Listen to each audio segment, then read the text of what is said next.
Bueno, y en esta noche vamos a avanzar en nuestro tema de libertad en Cristo.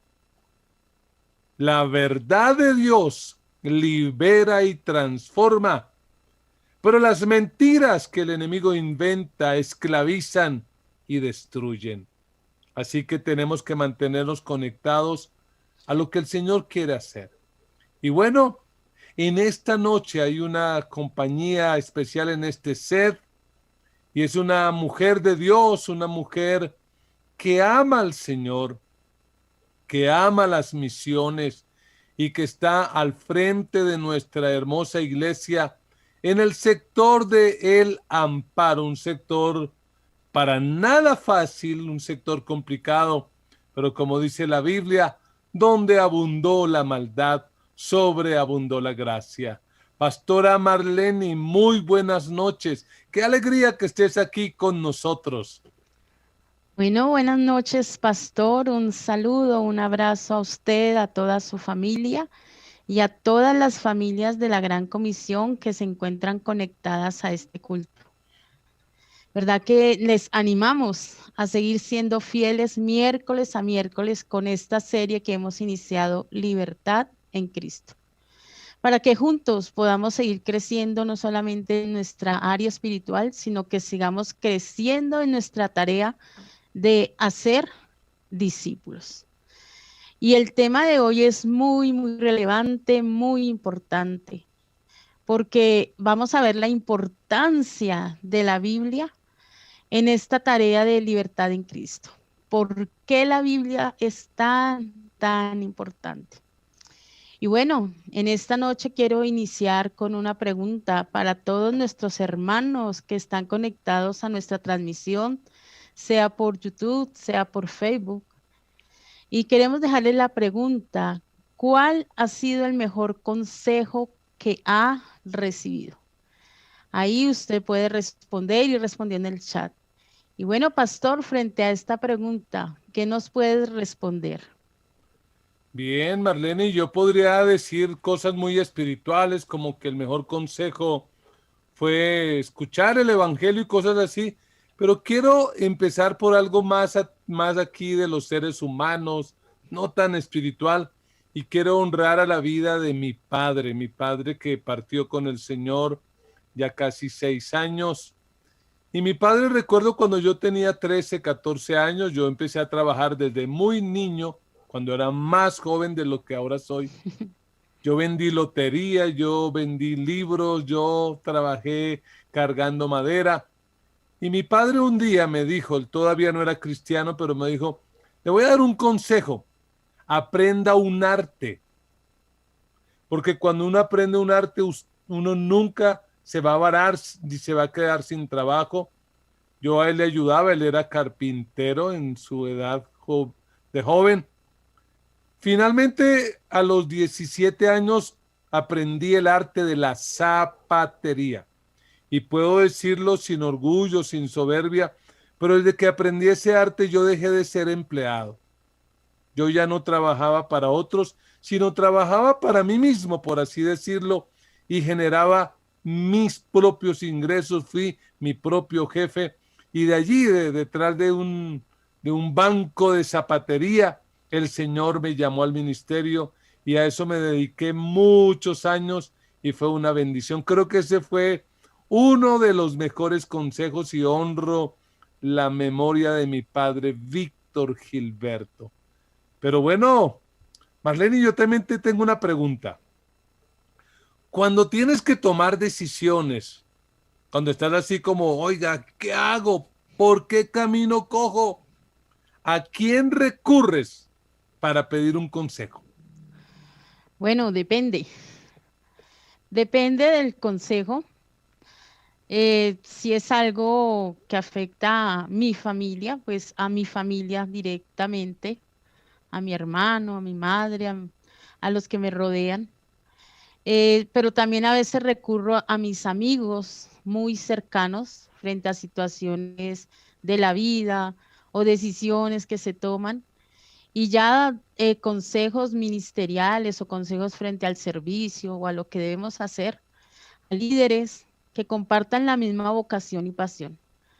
Así que puedo depender de muchas personas y me acerco a muchas personas a pedir consejo y eso hace y fortalece que uno pueda entender para dónde o para qué camino coger.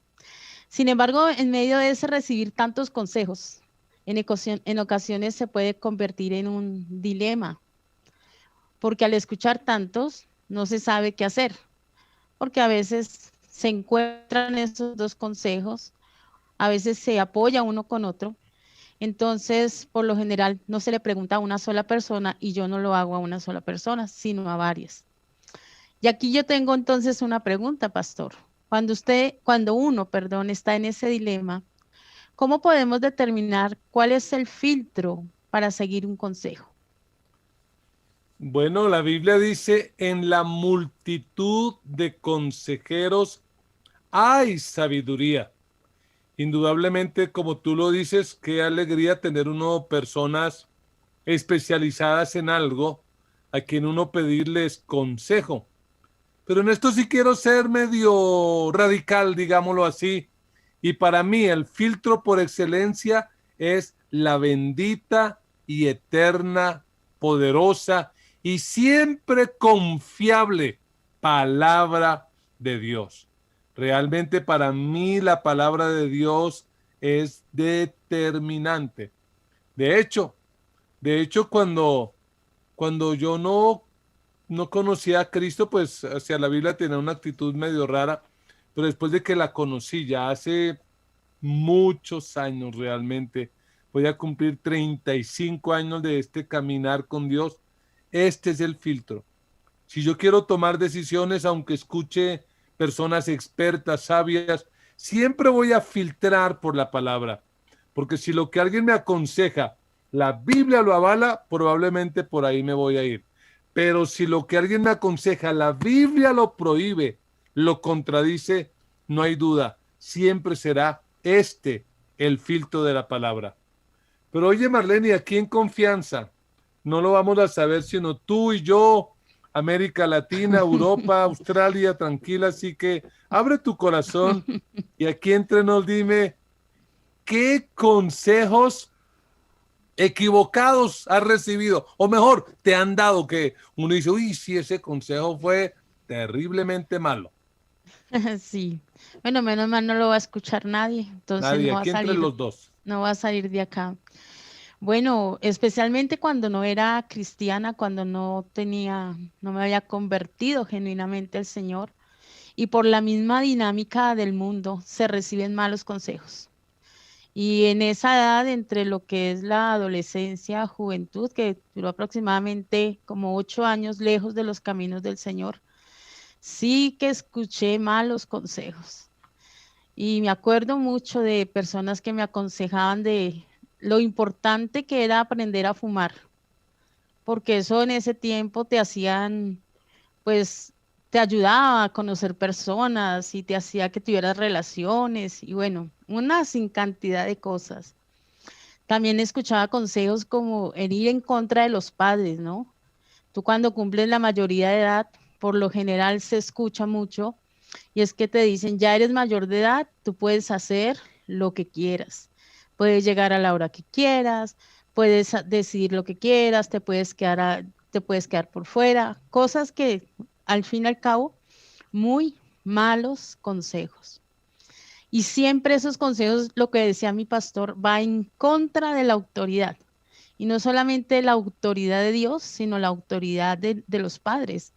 Entonces, cuando no era cristiana, sí que escuché muy malos consejos y desafortunadamente en algunos de esos consejos anduve divagando más de entre 8 y 10 años. Pero ya gracias al Señor me ha rodeado de buenos consejeros y entonces mi vida ha sido cambiada. Pero pastor, frente a la pregunta con la que iniciamos, esos consejos que nos han dado en la vida, ¿qué respuestas encontramos en YouTube? Bueno, aquí hay algunos hermanos un poco tímidos, todavía no han respondido tanto, pero Aura Borges dice el diezmar, es decir, alguien al parecer le habló y le dijo, mira, tienes que aprender a diezmar, a dar. A mí también ese fue un consejo que me ayudó mucho. Yo duré 8 meses yendo a la iglesia, orando, leyendo la Biblia, caminando con Dios, pero de diezmar decían nada, yo no estoy para dar, estoy para que me den. Probablemente a Aura le pasó lo mismo y realmente hay mucha, mucha bendición. Sandra Gaviria dice, nunca pienses que es tarde para estudiar. Oiga, qué lindo consejo. Y yo espero que los que lo están escuchando lo reciban y traten de estudiar secularmente, estudiar la Biblia, las escuelas, el seminario bíblico.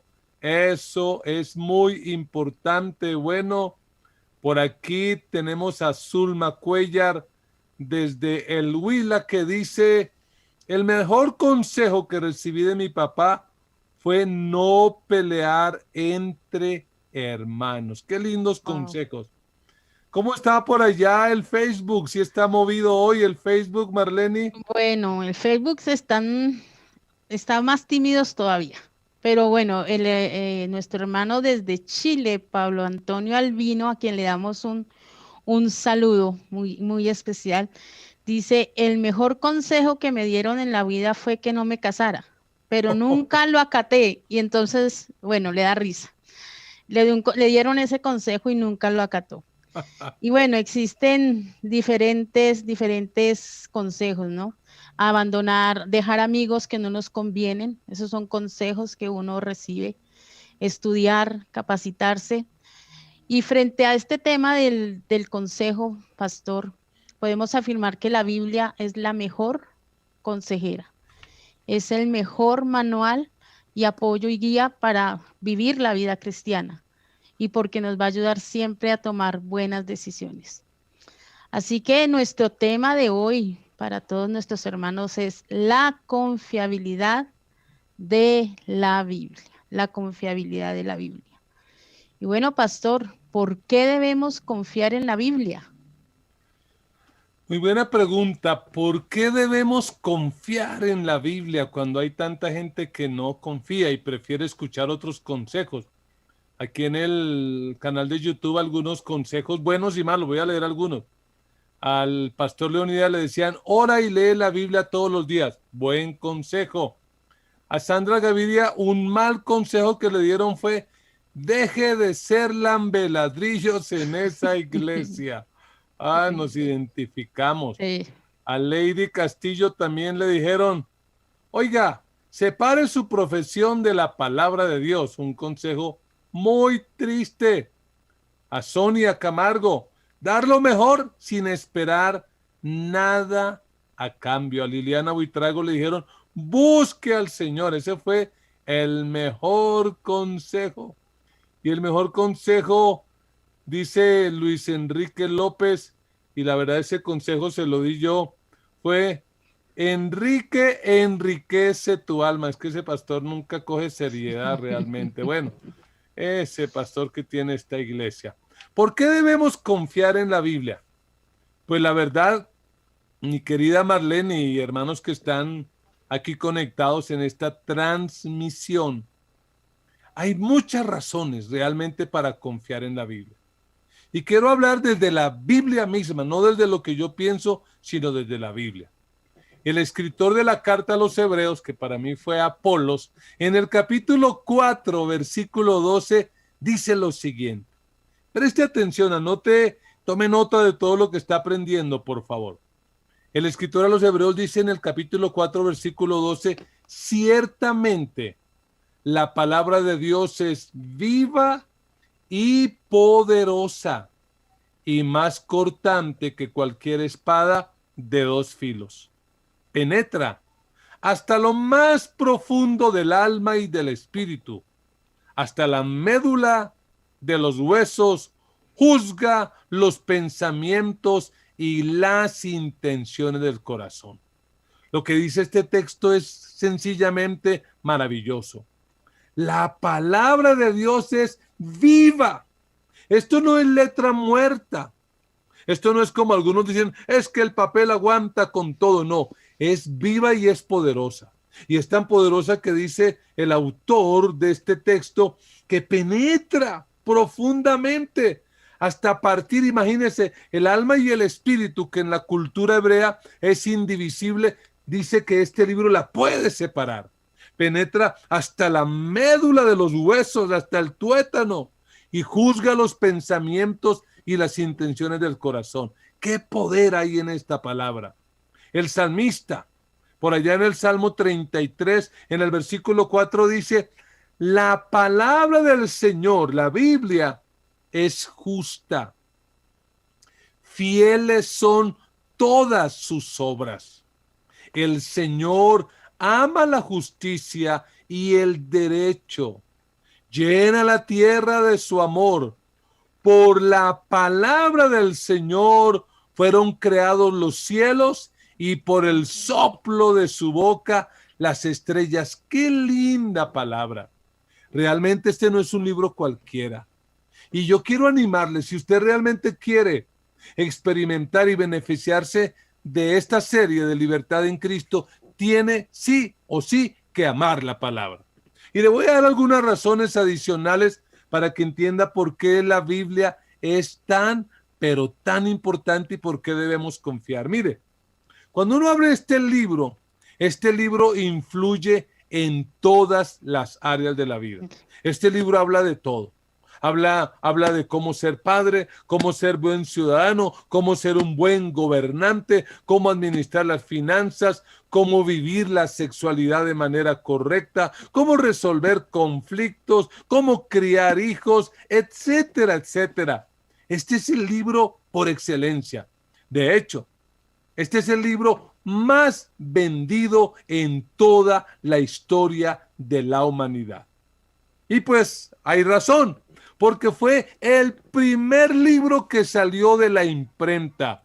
Cuando el que inventó la imprenta, el señor Gutenberg, la inventó, este fue el primer libro, la Biblia, la palabra de Dios. La Biblia se ha traducido a más de 2500 idiomas, dialectos y demás.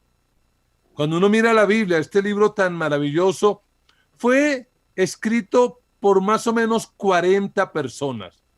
40 personas de diferentes clases sociales, 40 personas de 3 continentes, en 3 idiomas diferentes: griego, hebreo, arameo.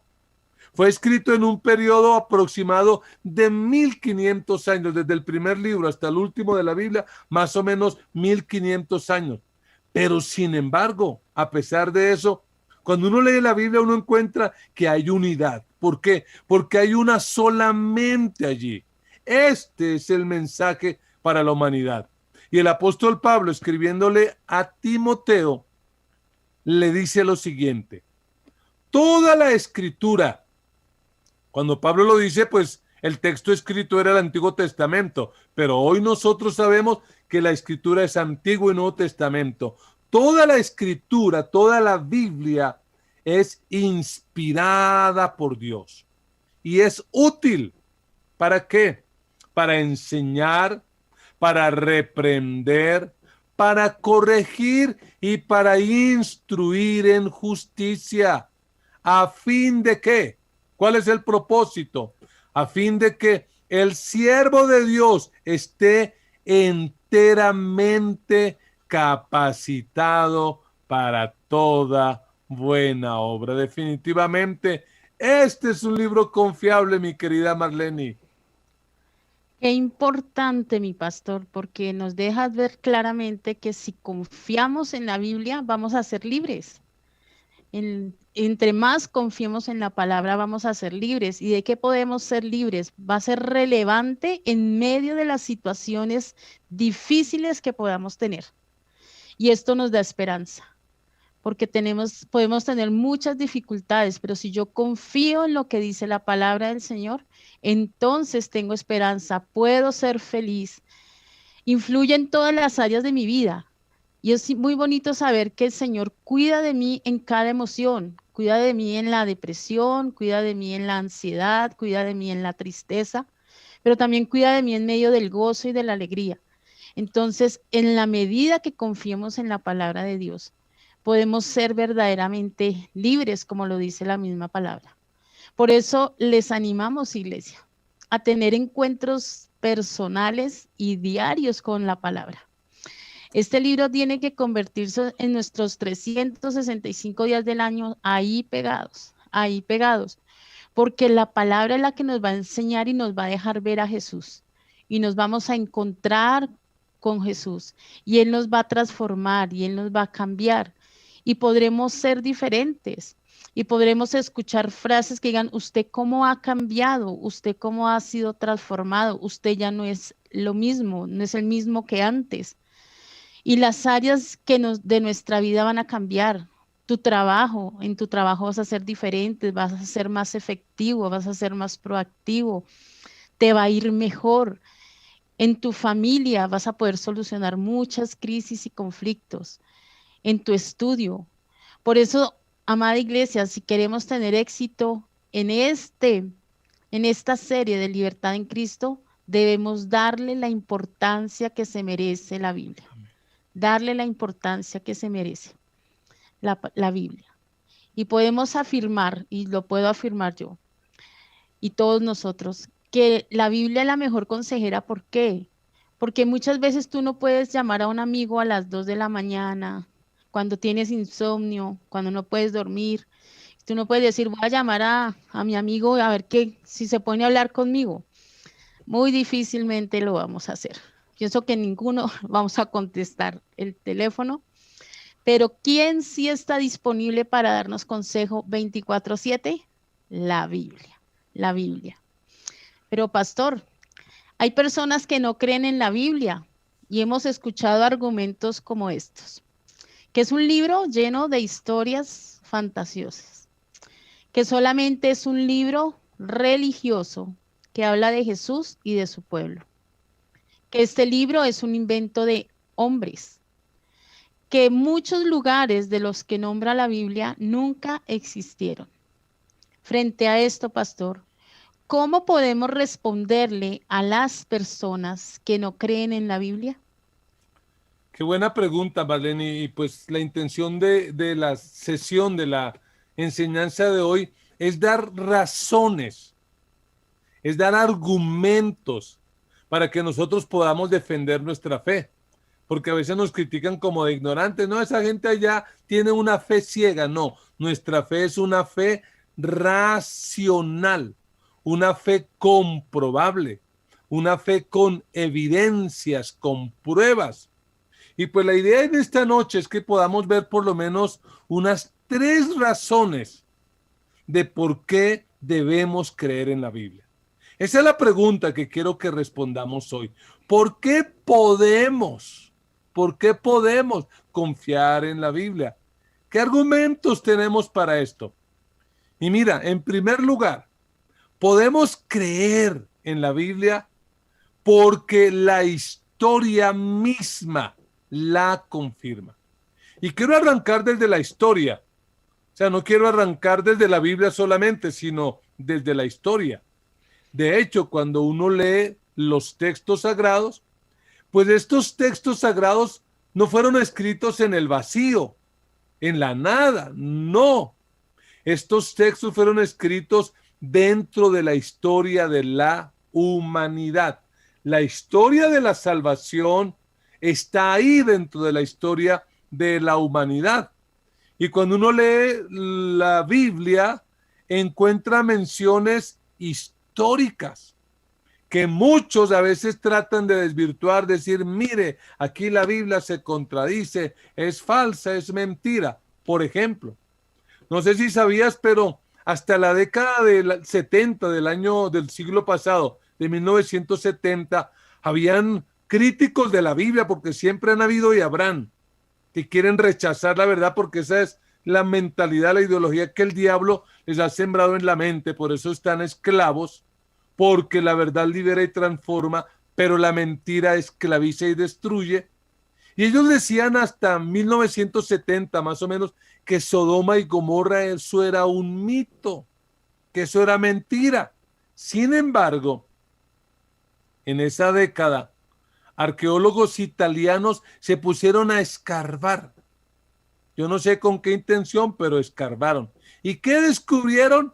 Que realmente esas dos ciudades sí existieron. Lo descubrieron ahí pegado al que hoy conocemos como el Mar Muerto. Por allá al inicio de la Biblia se mencionan pueblos como los hititas o los eteos, que por mucho tiempo, hasta el siglo XIX, gente decía, esos pueblos no existieron, la Biblia es un mito, eso es puro cuento. Pero otra vez arqueólogos investigaron y encontraron que ese pueblo sí existió al norte de Turquía. Sí existió un pueblo que se llamaba así. Y solo para citar un ejemplo del Nuevo Testamento, hubo críticos que decían que ese tal estanque de Betesda, que eso era un cuento. Ese relato que está por allá en Juan 5, donde dice que de tiempo en tiempo un ángel bajaba al estanque allí de la puerta, la hermosa, en el templo, y que agitaba el agua y que el que primero se metía quedaba sano. Allí donde Jesús libertó, sanó a un paralítico que llevaba 38 años enfermo. Este hombre no sabía lo que era libertad en Cristo, pero conoció a Cristo y fue libre de una enfermedad tan vieja, 38 años. Y esto lo digo para animar tu fe. No importa cuánto tiempo lleves esclavo, atado o paralítico por el pecado, pero si el Señor se aparece en tu vida, abre tu corazón y Él te va a liberar. Finalmente, en el siglo XX, arqueólogos escarbaron por allá en el 19-20 y descubrieron que eso que la Biblia decía era real. Cuando uno lee el Evangelio de Lucas, se cita, en tal época gobernaba tal. La Biblia está sencillamente respaldada por la historia. Qué relevante, pastor, porque eso nos deja ver que definitivamente la Biblia es 100% confiable una vez más, porque los hechos históricos que narra la misma Biblia, con el paso del tiempo, la historia se ha encargado de confirmarlo. Y me parece interesante lo que dices acerca de la arqueología, ciencias que se encargan, muchas de estas, a desprestigiar la Biblia, a ir en contra de los escritos y lo que dice la misma Biblia. Pero aquí vemos la mano del Señor porque Él es soberano y Él hace que se encuentren con eso que están buscando. Y es como yo veo al Señor diciéndoles, usted que decía que era mentira, mire, es verdad. ¿Cómo quedará a estas personas esa fe que empiezan a decir, uy, que lo que estaba pensando, lo que estaba haciendo, era para desprestigiar a ese Dios, para desprestigiar la palabra?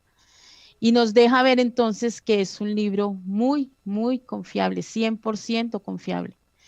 Y la misma arqueología lo va a seguir ratificando, porque uno escucha que cada vez encuentran y siguen encontrando cosas del pasado, ciudades subterráneas, ciudades debajo, papiros, encuentran muchas cosas y nos deja ver que la Biblia sigue siendo confiable.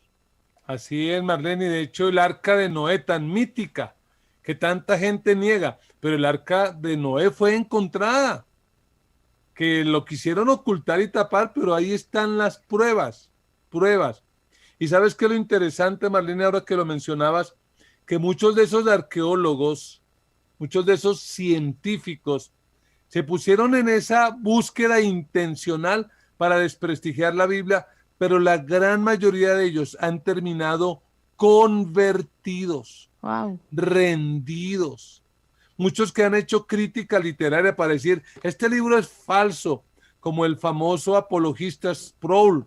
Realmente luego se dan cuenta, no, es verdad, y terminan siendo los mayores defensores de la fe, así como Saulo moderno, algo así por el estilo. Exacto. Pero una segunda razón por la que podemos creer en la Biblia es porque sus profecías se han cumplido.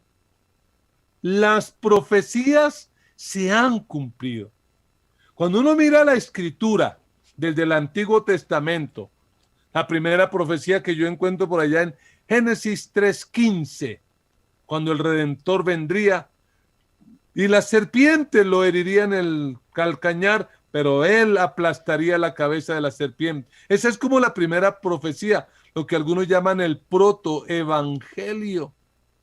Todas esas profecías se han cumplido. Mira, por ejemplo, algunas, para que los oyentes tomen nota. La caída de Jerusalén, que ocurrió en el 586 antes de Cristo. Dios levantó unos profetas que eran personajes medio extraños, raros, pero esa gente estaba donde quiera diciéndole, mire, si Israel no se arrepiente de su corrupción, de su violencia, de su idolatría, de su maldad, algo parecido a Colombia, pues este país va a caer en manos de un imperio extranjero. La gente decía, no, que va, mentira, somos el pueblo de Dios, no va a pasar. Dicho y hecho, ocurrió. Ciudades que los profetas anunciaron, predijeron que caerían, como Tiro, como Nínive, cayeron. La misma Jerusalén cayó tal como fue profetizado por Ezequiel, por Jeremías y otros profetas. De hecho, el mismo Jeremías no solo predice la caída, sino que de manera precisa dice, 70 años durará la cautividad. Y 70 años duró, y Dios usó a un gobernante que no era del pueblo de Dios, Ciro, para que este pueblo, para que este profeta bendijera al pueblo y cumpliera las profecías. Eso se cumplió en el año 605. Oiga, profecías cumplidas una tras otra. Pero mira, Marlene, y hermanos que nos están escuchando, el tema principal de la Biblia es Jesucristo. Nuestro Señor Jesucristo es el personaje, es el tema principal. Y cuando uno va a la Biblia, uno encuentra cómo hombres profetizaron con siglos de anterioridad dónde nacería. Profeta como Miqueas dijo, en Belén nacerá. Y Jesús viene, nace en Belén, y los religiosos del tiempo dicen, no, pero ¿cómo Belén? No, eso es que va a salir bueno de allá, de Belén, que va a salir bueno allá de Ciudad Bolívar, de Patio Bonito, no, eso no puede ser. Profetas como Isaías. Isaías predijo de manera precisa muchas cosas, entre ellas la doble naturaleza de Cristo, que sería humano, pero divino. Un niño nos es nacido, hijo nos es dado. Profecías, todo de manera exacta, de manera precisa. Se anunció dónde nacería, dónde moriría, se anunció que resucitaría y que regresaría. De hecho, la evidencia más grande, la profecía más grande que se ha cumplido es la resurrección de nuestro Señor Jesucristo. Eso fue confirmado, eso fue médicamente demostrado. Juan el Evangelista da testimonio que cuando el soldado romano le traspasó a Jesús del costado, ya no había sangre, salió agua mezclada con sangre. Fue comprobado por los soldados romanos. Los soldados romanos, cuando ven que la tumba está vacía, que la piedra fue corrida, y no como se lo inventaron los judíos, no, que es que los discípulos fueron y robaron el cadáver. Eso fue absurdo. Los soldados romanos eran violentos, eran sanguinarios, era imposible. Y los discípulos estaban llenos de miedo, cobardes. De hecho, ahí sabemos que se inventó una fake news. Eso es muy viejo. ¿Y cuál fue la fake news? No, que los discípulos habían ido y habían robado el cadáver de Jesús. ¡Qué mentira! ¡Qué mentira!, dice mi sobrina. Eso no se le puede creer a nadie. Además, Pablo y otros escritores demuestran que Jesús resucitó y se le apareció a la gente. En una ocasión a más de 500 personas. Y esto es importante. Muchos testigos oculares en el primer siglo murieron, dieron la vida por la causa de Cristo. Mira, que alguien haga eso porque está loco, pues realmente se entendería, pero tantos, si es que durante los primeros 3 siglos muchos discípulos de Jesús dieron la vida. Nadie en su sano juicio daría la vida por una mentira. No hay otra opción. Jesús verdaderamente resucitó, venció la muerte, el pecado y a Satanás. Así es, pastor. O sea que podemos dar y decir que el cumplimiento de cada una de las profecías nos sigue demostrando que la Biblia es totalmente confiable. Y es muy interesante lo que nuestro pastor nos compartía, no solamente de cómo se han cumplido profecías con el pueblo de Israel, profecías con el Señor Jesucristo, pero hay una profecía que estaba pendiente por cumplirse, y es el regreso de nuestro Señor Jesucristo. Y frente a esa expectativa debemos siempre leer la palabra, anhelando su regreso, anhelando su regreso. Y esto por eso en el Nuevo Testamento lo evidenciamos con mayor fuerza.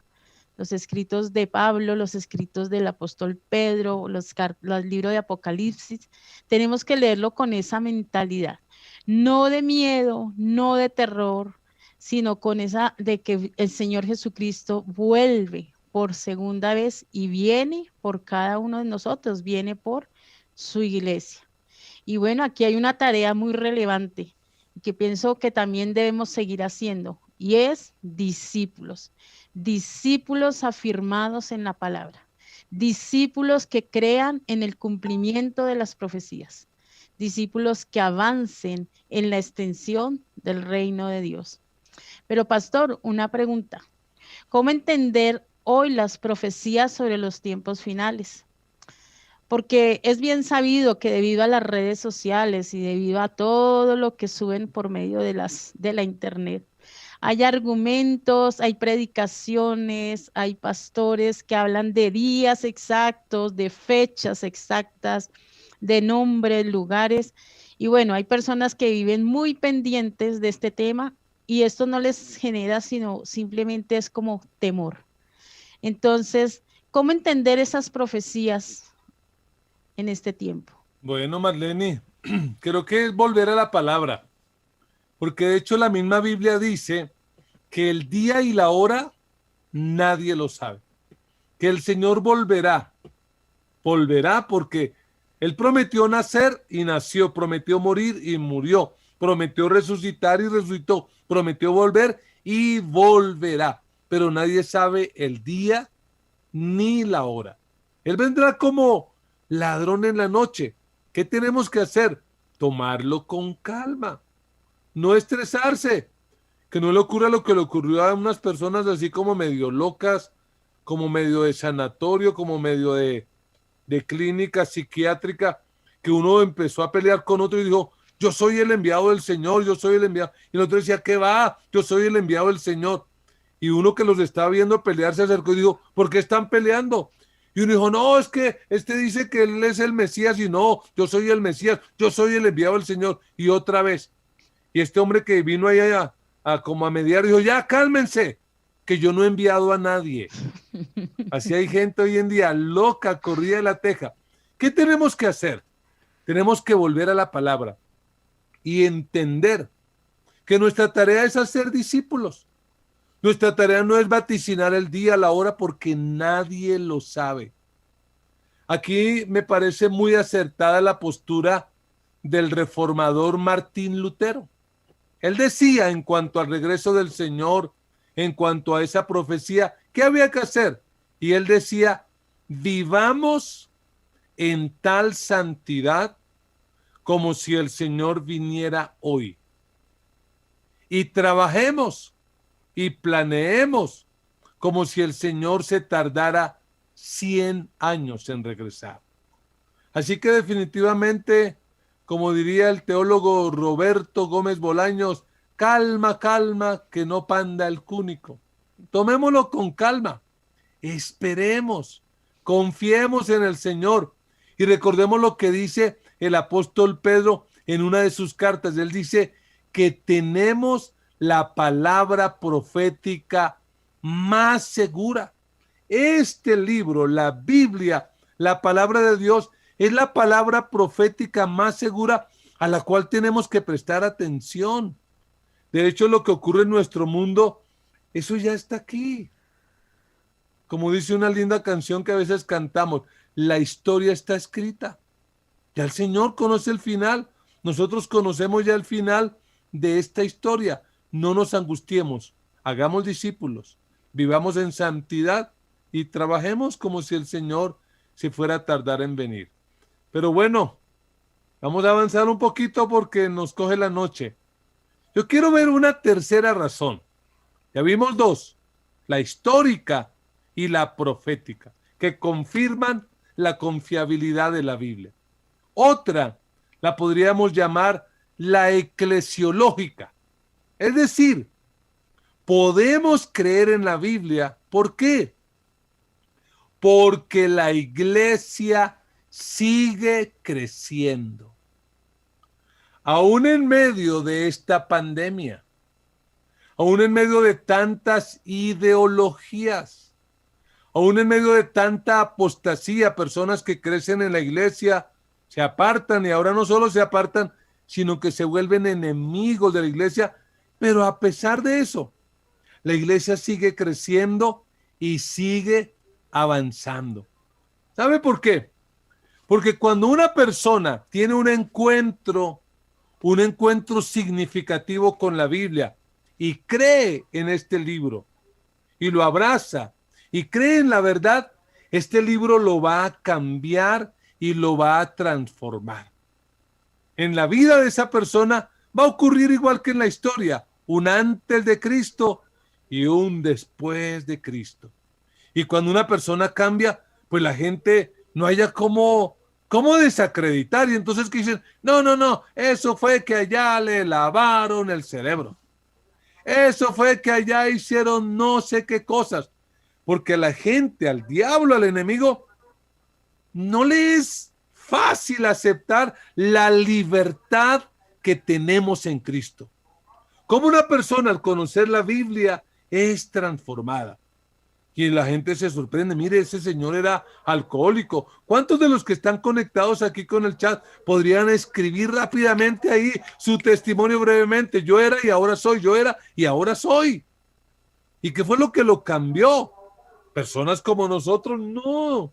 Nosotros no tenemos el poder de cambiar. Lo que le cambió fue el encuentro con la palabra. Por eso es que la iglesia sigue creciendo. Durante este tiempo de pandemia, muchos enemigos de la iglesia del Señor a nivel mundial, juraban, se acabó la iglesia. Ahora sí, con esta pandemia, con los cristianos sin reunirse en los templos, se acabó la iglesia. En el caso nuestro, crecimos más, avanzamos más. Tenemos más de 200 personas listas ya para bautizarse cuando las condiciones se den. Hemos impactado pueblos, ciudades donde ni nos imaginábamos. Ahí los podemos ver en el chat. Podíamos ver en España a David orando con nosotros. Tremendo. Mira que hay evidencias que demuestran que a pesar de todo eso, a pesar de que la iglesia ha sido la institución más perseguida en la historia de la humanidad, no la han podido destruir. Porque Jesús lo dijo. Las puertas del Hades no prevalecerán contra la iglesia. Especialistas que estudian este fenómeno calculan que más o menos 1 millón de personas cada semana se convierten al cristianismo. Es verdad, algunos se apartan y apostatan, pero es mayor el número de convertidos. Nunca hemos dejado de crecer. Países como China, con este régimen, y que aún en la pandemia ahora bloquearon las redes sociales, eso es terrible. Nosotros al menos tenemos Facebook, YouTube, Comisión Radio, allá no, allá prohibieron. Pero ¿qué hace la iglesia en China? Crece, se multiplica. Un continente como África. Hace años el número de cristianos en África era más o menos el 3%. Hoy se calcula conversiones en un promedio del 45%, iglesias de miles, ministerios de miles. Aún países como este país que amamos tanto, Corea del Sur, la ONU, la Organización de Naciones Unidas, tuvo que dejar de considerarla una nación budista para catalogarla como una nación cristiana. La iglesia no ha dejado de crecer. Así que si algunos están conectados dicen, pues a mí no me convence.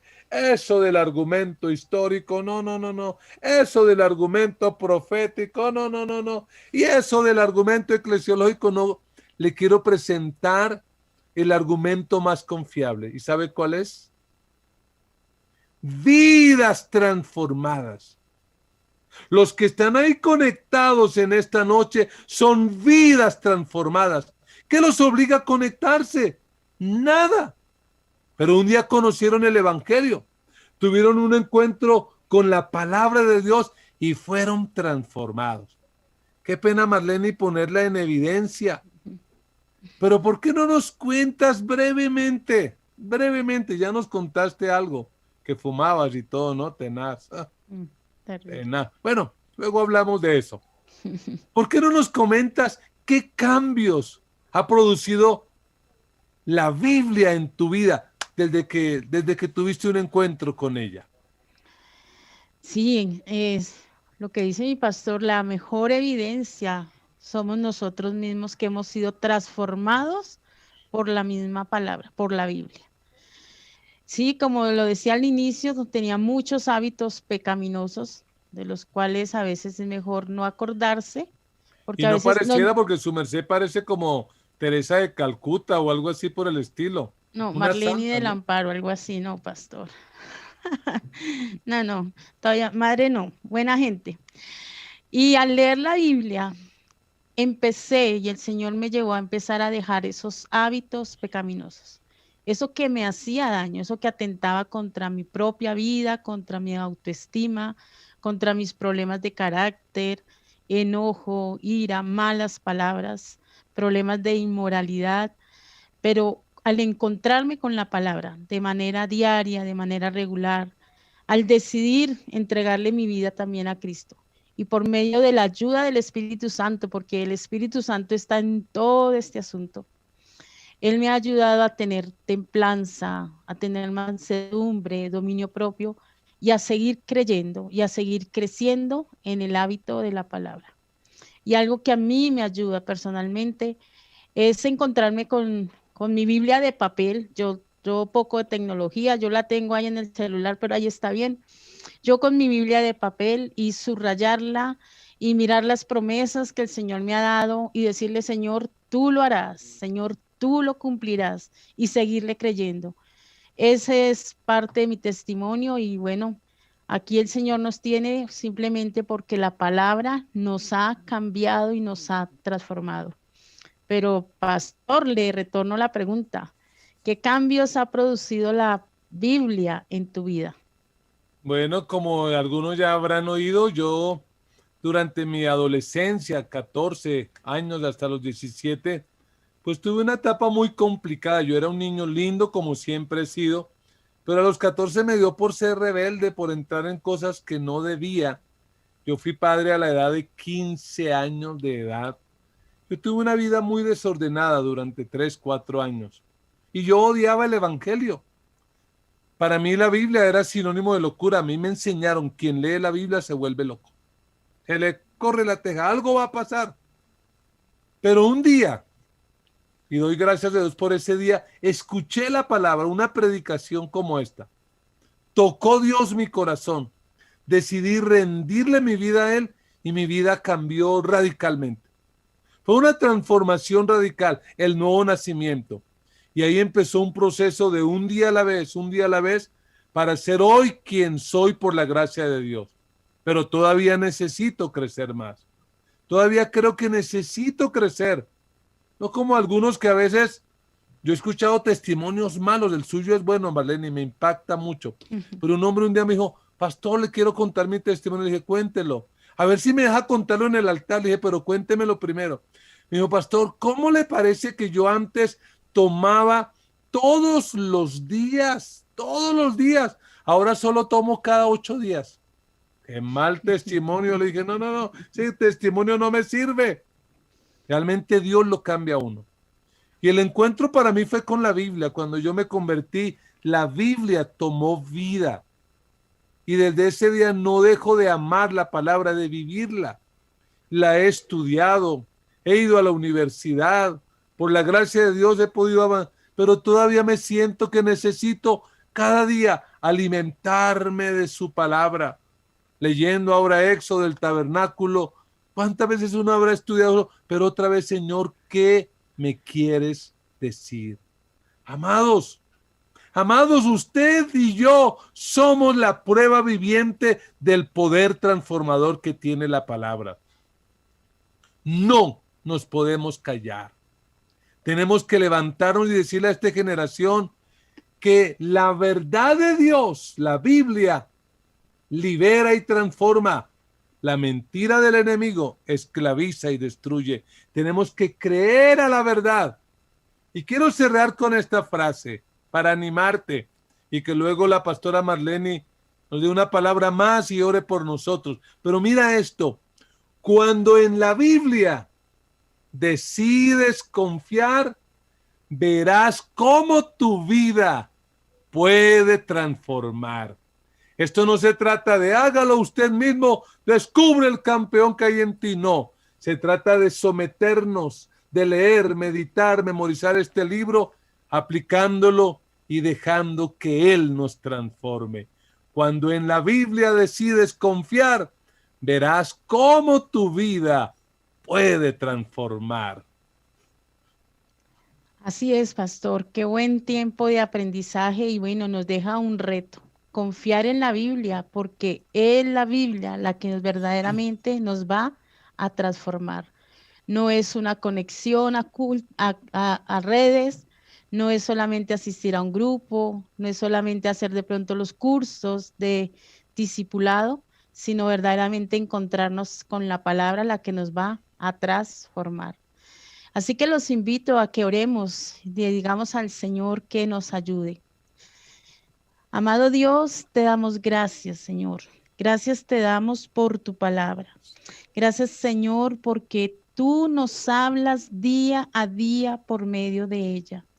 Gracias porque en ella encontramos el consejo sabio y el consejo oportuno, Señor, para cada una de las áreas de nuestra vida. Gracias, Señor, porque en ella también encontramos el refugio, Señor, y el alimento y la esperanza cuando estamos pasando dificultades. Señor, enséñanos a amar tu palabra.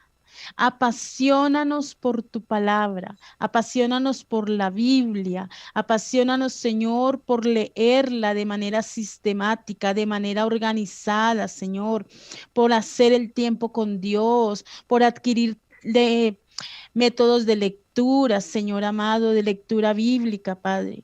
Señor, que como hijos tuyos, Señor, nuestra fuente de vida esté marcada por la palabra, que nos apasionemos más y más por ella, que seamos cambiados al leerla, que seamos transformados, Señor, que nos encontremos con ella como un espejo y por ella nos revele, Señor, lo que debemos quitar, lo que debemos cambiar, lo que dice tu palabra, Señor, así como esa espada cortante, Señor, que penetre nuestra vida, que penetre nuestras emociones, que penetre nuestros pensamientos, que quite, Señor, de nosotros lo que a ti no te agrada y que por medio de la palabra, Señor, podamos ser esos discípulos que se parecen más a ti, que se parecen más a ti, Señor, en conducta, que se parecen más a ti en pensamiento, en acciones, Señor.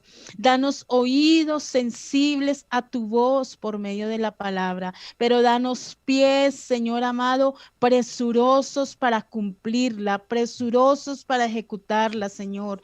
Que llevemos, Señor, la Biblia a la acción, que lo que leamos lo llevemos a la acción, Señor. Y te damos gracias, Señor, por tener el privilegio, Señor, de tener la Biblia en nuestro idioma idioma español, pero no solamente por eso, sino por tenerla en tantas versiones, Señor, dinámicas, en tantas versiones históricas, Señor, gracias.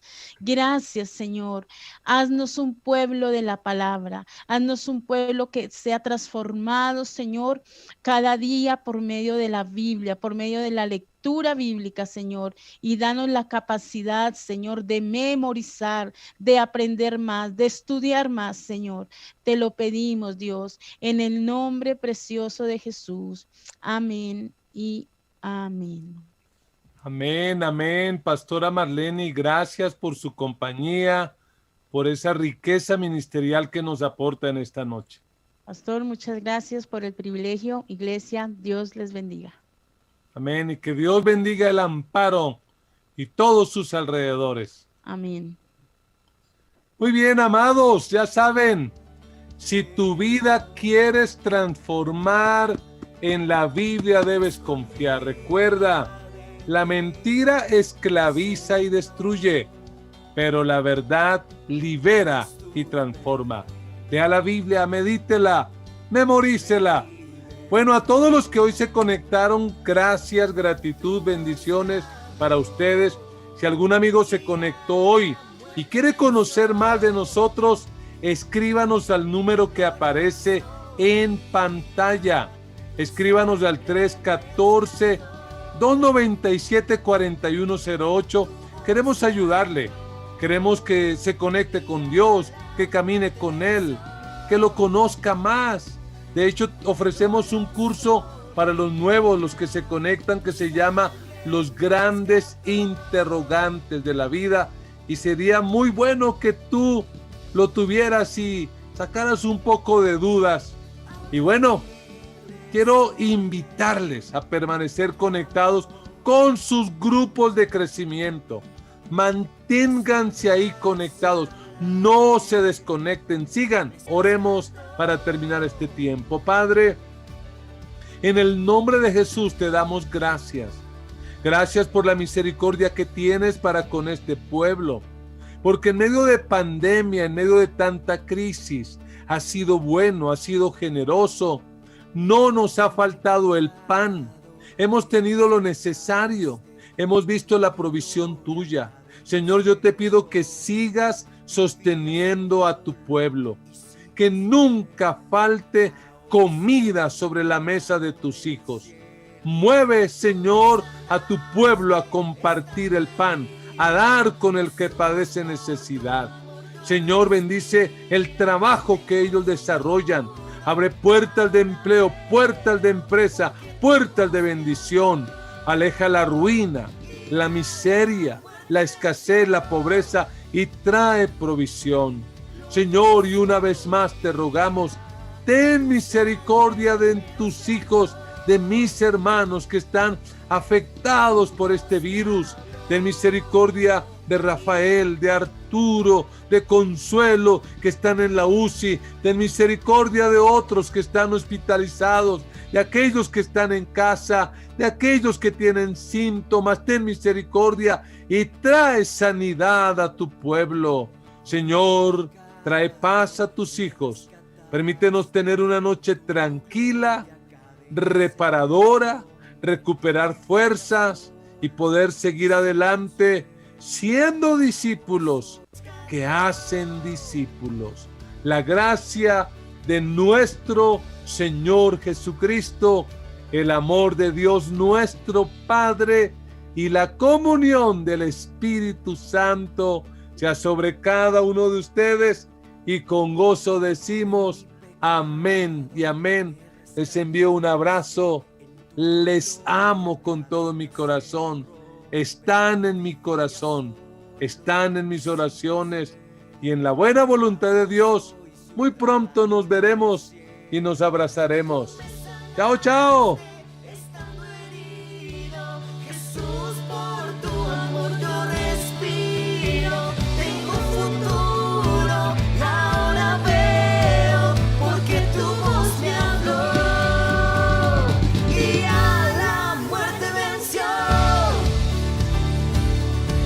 Glorioso día, tu sangre me